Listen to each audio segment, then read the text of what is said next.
I married my best friend's widow on a Tuesday morning at a courthouse with no rings, no vows, and no love. I did it to save her daughter, a 5-year-old little girl who talks to her dead daddy's picture every night before bed and thinks butterflies are people who loved you coming back to check on you. His parents were trying to take her away, and I made a promise to my best friend before he shipped out to Afghanistan that I would look after his girls if he didn't come back. He didn't come back, but I never expected this. I never expected that living in his house, sitting in his chair and tucking his daughter into bed every night would crack open something inside me that I'd been burying since the day he died in the seat I was supposed to be sitting in. But here's what made it dangerous. I wasn't just protecting his family. I was falling in love with his wife.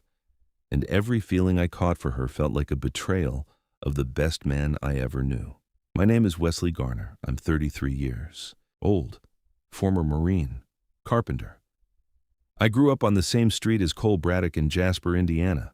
We enlisted together, served together, survived together, until the day I didn't die and he did. I've been carrying that debt ever since. His widow was Nora Braddock, 31 years old, kindergarten teacher. The strongest woman I've ever watched quietly fall apart. She held her daughter with one hand and held her whole world together with the other, and never once asked anyone for help. Until the night I heard her crying on the phone saying 5 words that made me sign a marriage license the next morning. They're going to take Lily. But why were Cole's own parents trying to take his daughter from her mother? What secret was Wesley carrying about the day Cole died that he'd never told anyone? What did Nora find in Cole's deployment bag that changed everything they believed about guilt, love, and permission? And what did little Lily say one ordinary evening that shattered 2 adults who thought they'd already been through the worst? Let me take you back. Before the courthouse, before the custody papers, before any of it, back to Jasper, Indiana, back to the street where 2 boys became brothers without sharing a drop of blood. Cole Braddock lived 4 houses down from me. I was 6 the first time we met. He was trying to jump his bike off a plywood ramp in his driveway and eating gravel every time. I stood there watching him crash for 20 minutes straight. Finally, I walked over and said, "You need to angle the board steeper." He looked at me with a bloody knee and a grin the size of Texas and said, "Then help me fix it." That was Cole. He didn't ask if you wanted to be involved. He just assumed you were, and somehow you always were. We did everything together. Little League, Cole pitched. I caught high school football. Cole was the quarterback. I was the lineman. Nobody saw me. Everybody saw him. And that was fine because Cole had enough light for both of us. He was loud, fearless, funny, and absolutely incapable of leaving anyone behind. When my father walked out on my family when I was 9, Cole showed up at my house with a baseball glove and said, "My dad said you can share him until yours comes back." Mine never came back, but Cole's offer never expired. At 18, we enlisted together, United States Marines. Cole's idea. He wanted to serve. I wanted to follow the only brother I'd ever known. We shipped to boot camp on the same bus, survived Paris Island in the same platoon, and deployed to Afghanistan in the same unit. 2 tours, side by side, eating the same dust, carrying the same weight, sleeping in the same tent. Cole met Nora in high school. She sat in the back of English class reading books she'd brought from home because the assigned ones bored her. She was quiet, thoughtful, the kind of girl who noticed everything but said very little. Cole noticed her the way a hurricane notices a candle. He couldn't explain why it pulled him, but he couldn't look away. He told me on the bus after a game, "I'm going to marry that girl, Wes." I laughed. He married her at 21, 3 weeks before his first deployment. She wore a white dress she sewed herself because they couldn't afford a store-bought one. Cole cried before she reached the altar. I stood beside him as best man holding the rings and pretending I wasn't crying too. Lily came 2 years later, born on a Sunday morning with a full head of dark hair and lungs that could shake the walls. Cole held her in the hospital and looked at me sitting in the corner chair and said, "Look at her, Wes. I made something perfect." He was right. She was perfect. When Lily was 2, Cole deployed for the 3rd time. The night before he left, we sat on my front porch. 2 beers, a sky full of stars, and a silence heavier than anything we'd carried overseas. "If anything happens to me," he said, not dramatic, not emotional, just steady. Like he was reading a weather report about his own death. "You look after my girls." "Nothing's going to happen, Cole." He looked at me. "Promise me, Wes." I held his stare. "I promise." 6 weeks later, a convoy rolled out of Forward Operating Base Langston. Cole was in the third vehicle. I was supposed to be in that vehicle. Same truck, same seat.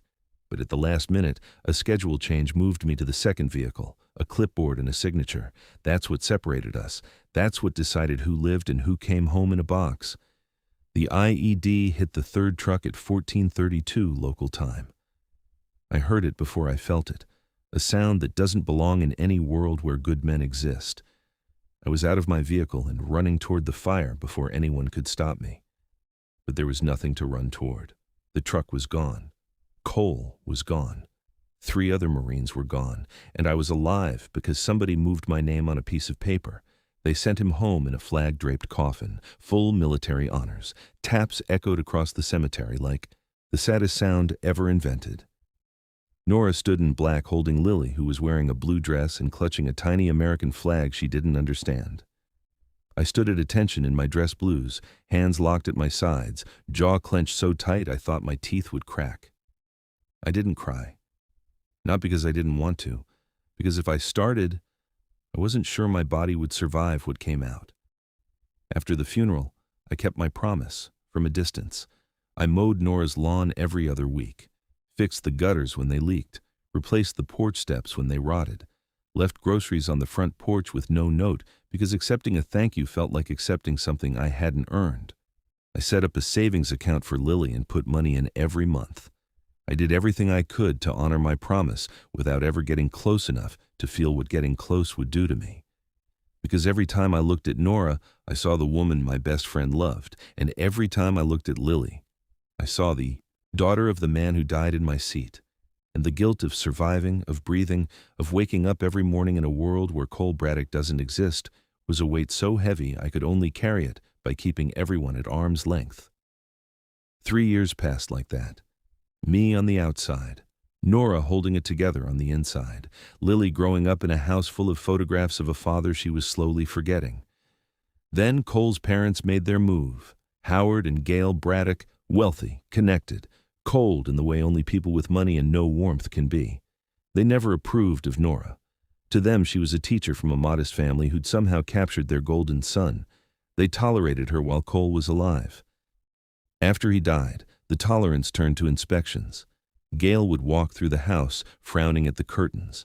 Howard would comment on every crack in the paint, every squeaky hinge, every sign that a single mother on a teacher's salary was struggling. Then one evening, Nora called her lawyer. I was on the porch, fixing a loose railing when I heard her through the open kitchen window. Her voice was shaking in a way I'd never heard before, not grief, fear. "They filed for full custody. They're saying I can't provide stability. They're saying the house isn't fit. They have a lawyer I can't afford to fight." A pause. "They're going to take Lily." I set down the hammer, walked inside, sat at her kitchen table. She was still on the phone, but she looked at me with red eyes and a face that had finally run out of strength. When she hung up, I said it before I could think about it. "Marry me." She stared at me like I'd lost my mind. "Your lawyer said a 2-parent household would help. I'll fix up the house. I'll be there for court. They won't take Lily." "Wesley, you don't have to do this. I made a promise to Cole. I'm keeping it." She resisted for 3 days. 3 days of arguing, crying, and telling. Me, this was insane. But on the 4th day, her lawyer called with an update. The Braddocks had hired a second attorney. The hearing was in 2 weeks, and Nora's chances as a single mother against the Braddock estate were getting thinner by the hour. She sat across from me at that same kitchen table, eyes exhausted, hands wrapped around a cold cup of coffee, and she said the hardest word she'd ever spoken. "Okay." Tuesday morning. Courthouse. No rings, no vows, no family. Forms, signatures, $70, and a clerk who said, "Congratulations," like she was reading it off a script. And just like that, I was married to my best friend's widow. We walked out into gray morning light. Nora stopped on the sidewalk. "Thank you," she said quietly. "Don't thank me yet." Do you think Cole would hate this? The question hit me in the chest like a round. I looked at her. This woman who'd sewn her own wedding dress the first time, who was now married for the second time in yesterday's clothes with no ring on her finger and fear in her eyes. Cole would hate that his parents are trying to take his daughter, I said. He'd want me to stop it.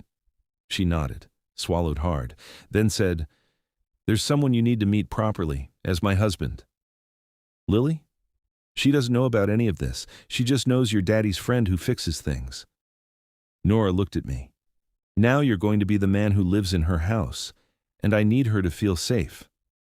We drove to the house Cole built with a VA loan in his own 2 hands, the house where Lily was born, the house where Cole's marine jacket still hung in the garage and his boots still sat by the back door like he might walk in any minute and put them on. I was about to live in my dead best friend's house, sleep under his roof, sit in his chair, eat at his table, and raise his daughter. And I had no idea that the hardest part wasn't going to be the courtroom or the custody battle or facing Howard and Gail Braddock's lawyers. The hardest part was going to be the night Lily looked up at me with Cole's eyes and said one word that nearly destroyed me and rebuilt me at the same time. A word I never expected. A word I didn't deserve. A word that changed everything. But that part hadn't happened yet. Living in Cole's house was like wearing a dead man's skin. His jacket hung in the garage. His boots sat by the back door. His face smiled from every wall. And every morning I woke up under his roof, feeling like a trespasser in a life that was never supposed to be mine. Lily watched me carefully those first days. Quiet, cautious. She'd peek around corners and study me like she was deciding something important. I didn't push, I fixed things. The leaky faucet, the cracked porch step, the squeaky bedroom door. I let my hands do the talking because words felt too dangerous. Day 4, she walked into the kitchen while I was making coffee. She was holding a stuffed dinosaur and staring at me with Cole's eyes. "Are you going to stay?" "For a while, yeah." "My daddy didn't stay." My chest caved. "Your daddy wanted to stay, Lily, more than anything." She thought about that. Then she handed me the dinosaur. "His name is Captain. You can hold him while you're here." That was her way of letting me in. A stuffed dinosaur and a child's trust. It nearly broke me. Travis Meacham, my coworker at the carpentry shop, saw right through me. "You're living in his house, raising his kid, married to his wife, and you're telling me you feel nothing?" "I feel plenty. That's the problem." "It's not a problem, Wes. It's called being human." But being human felt like betrayal. Because every time Nora laughed at something I said, every time our hands brushed reaching for the same dish, every time I watched her tuck Lily in and felt something warm where guilt was supposed to be, I heard Cole's voice in my head, and I couldn't tell if he was thanking me or cursing me. The custody hearing came fast. Howard and Gail sat across the courtroom in clothes that cost more than Nora's monthly salary. Their lawyer painted her as struggling, unstable, insufficient. Then he turned to me. "Mr. Garner, you married Mrs. Braddock just 2 weeks before this hearing. Do you expect us to believe this is genuine?" I looked at the judge. "I've been mowing her lawn for 3 years, fixing her house, putting money into her daughter's savings account every month. I didn't start caring about this family 2 weeks ago. I started the day my best friend asked me to." The courtroom went quiet. The judge ruled in Nora's favor. Primary custody stays with the mother. Howard's face turned to stone. Gail didn't look at us as they left. In the parking lot, Nora collapsed into me. "We did it," she whispered. But winning custody didn't fix what was building between us. It made it louder, because now there was no crisis to hide behind, no emergency to distract us, just 2 people in a dead man's house, raising his daughter, feeling things they were both terrified to name. Then, one Tuesday evening, everything exploded. I was reading Lily her bedtime story. She was curled against my arm, eyes heavy, and halfway to sleep she murmured something that stopped my heart. "Good night, Daddy." Couldn't move, couldn't breathe. She fell asleep like nothing happened. But everything had happened. I set the book down, walked out, and found Nora standing in the hallway. She'd heard it. Her face was white. She called you Daddy, Nora whispered. And then she walked into the garage, pulled Cole's marine jacket off the hook, pressed it to her face, and broke down sobbing. He should be here, not you. He should be the one she's calling Daddy. She was right, and it nearly destroyed us. I didn't sleep that night. I sat on the porch in the dark, listening to the silence of a house that belonged to a dead man, and wondering if I'd made a mistake that couldn't be undone. Nora didn't come out of the bedroom until morning. Her eyes were swollen. She moved through the kitchen like a ghost, making Lily's breakfast without looking at me. The warmth that had been building between us for weeks was gone, replaced by something cold and sharp. Guilt. The kind that convinces you that feeling alive is a sin when someone you loved is buried in the ground. 3 days passed like that, polite, distant, careful. We were roommates again, strangers sharing a dead man's house. Lily noticed. She got quiet. Stopped handing me Captain the Dinosaur. Started looking at Cole's pictures more. Kids feel everything even when you think you're hiding it. On the 4th night, Sarah Colvin came over, Nora's best friend, fellow teacher. She sat with Nora in the kitchen while I put Lily to bed. I could hear their voices through the wall, muffled but clear enough. "You're punishing yourself," Sarah said, "and you're punishing him. He's Cole's best friend, Sarah. Cole died, and now his best friend is living in his house, and his daughter is calling him Daddy. How am I supposed to be okay with that? How are you supposed to stop it? Lily loves him, you love him, and Cole isn't coming back, Nora. That's not your fault, and loving someone new isn't a betrayal. It's survival." The next morning, Nora asked me to help her with something in the attic.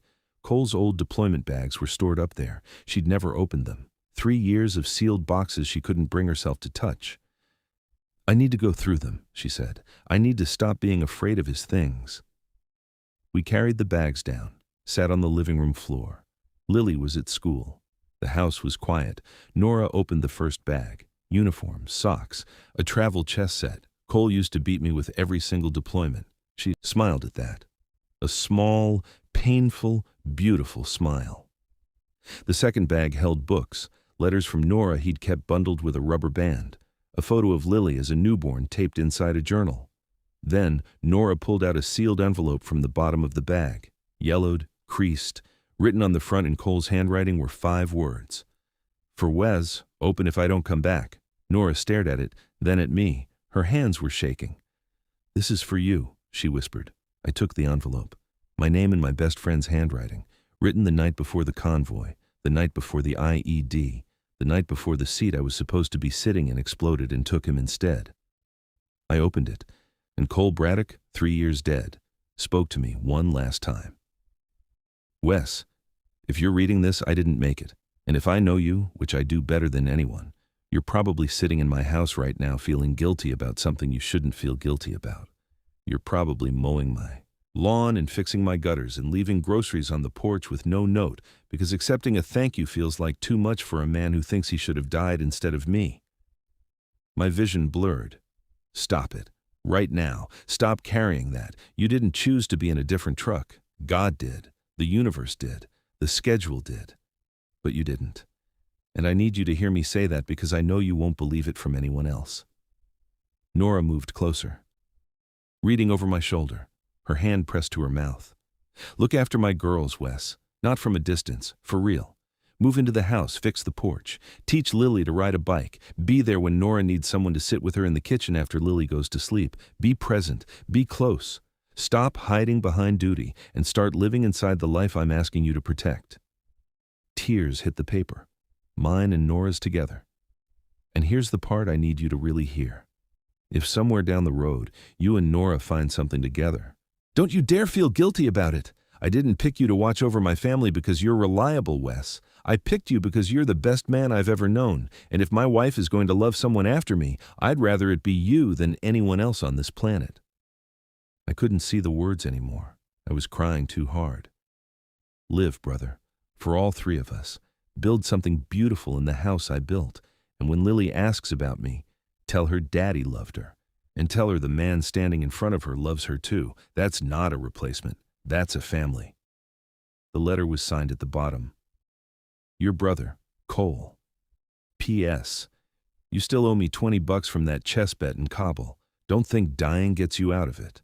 I laughed, through tears, through 3 years of guilt, through the weight of a debt I thought I could never repay. I laughed, because that was Cole. Even from the grave, he could make you laugh when you were falling apart. Nora was sobbing beside me. Not the guilty, tortured crying from the garage. Different, lighter, like something locked inside her chest had finally been given a key. He knew, she whispered. He knew this would happen. He knew me, I said, better than I know myself. She took my hand. He's giving us permission, Wesley. Yeah, he is. She leaned into me.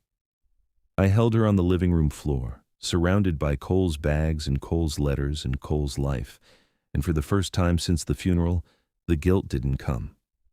In its place was something warm and terrifying and real. Permission to love, to stay, to stop surviving and start living. That evening, I picked Lily up from school. She climbed into the truck and buckled herself in. Wes? Yeah? Butterfly? She looked at me with Cole's eyes. Is it okay if I call you Daddy sometimes? Not all the time, because my real daddy is in heaven. But sometimes when I'm scared or when I need a hug. I pulled over, because I couldn't drive and cry at the same time. Yeah, Lily, that's more than okay. She smiled. Good, because you feel like a daddy, and I think my daddy in heaven sent you. I sat there on the side of the road with a 5-year-old girl who had just explained love and loss better than any adult I'd ever met. And I understood why Cole fought so hard for this family, why he made me promise, why his letter said what it said. Because this is what's worth protecting, not houses, not money, not names on buildings, this. A little girl who thinks butterflies are people who loved you coming back to check on you. Months passed, real months. The house stopped feeling like Cole's and started feeling like ours.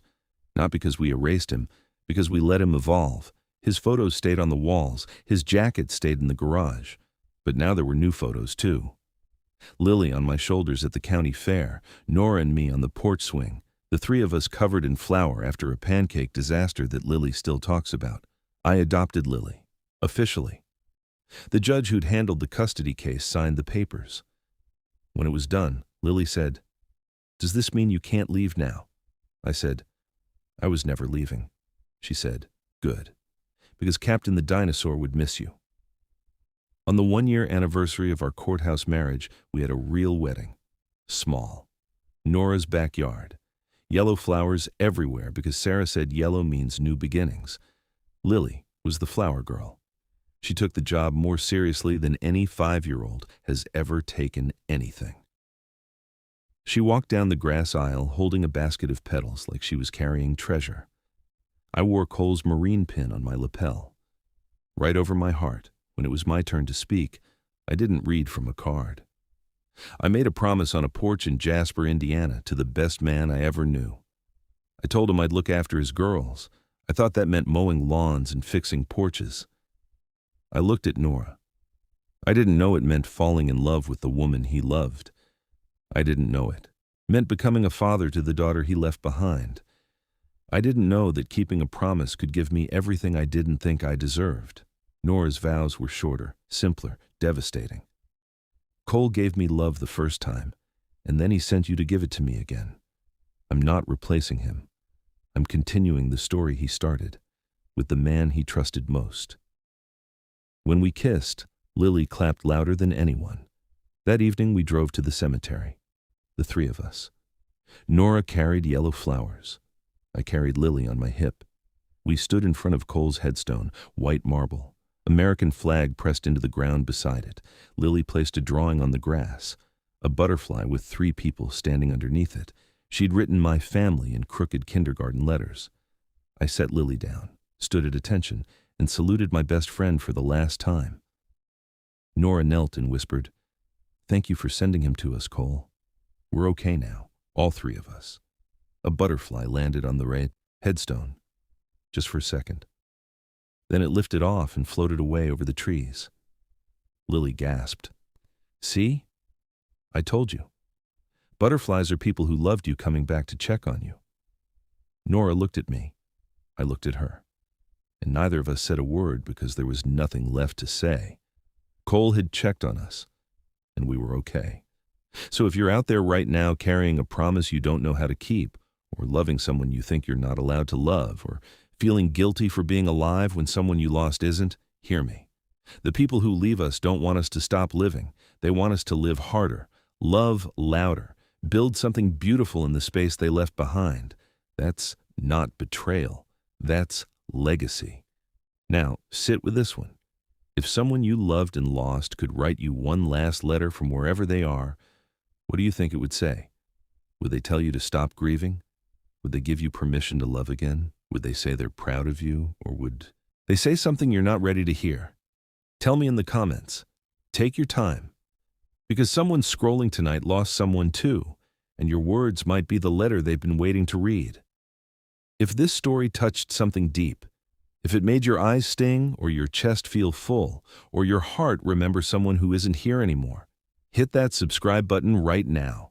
Tap that notification bell wherever you're watching from. This channel is where people who carry heavy hearts come to feel lighter. And you deserve to feel lighter. I'll see you in the next one.